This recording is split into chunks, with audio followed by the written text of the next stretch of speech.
Kommentləri çox oxuyuram, yazırlar ki, çörək balatadır. Qardaş, çörək nəyi balatadır? 2 manata bu boyda çörəkdir. Siz nə etmək istəyirsiniz ki, 2 manata səhər yeyəsiniz, bir də axşam atasınız. Elə şey olur.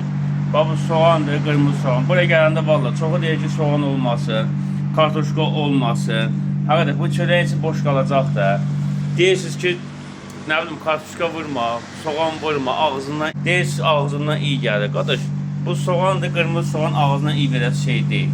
Ondan sonra kartuşka da deyirlər, evdə də yeyir. Evdə yeyirsən, qardaş, burada dönər arasında 2 dənə, 3 dənə kartuşka qoyuruq da. Bunun hamısından qoyanda çörək doğru olur.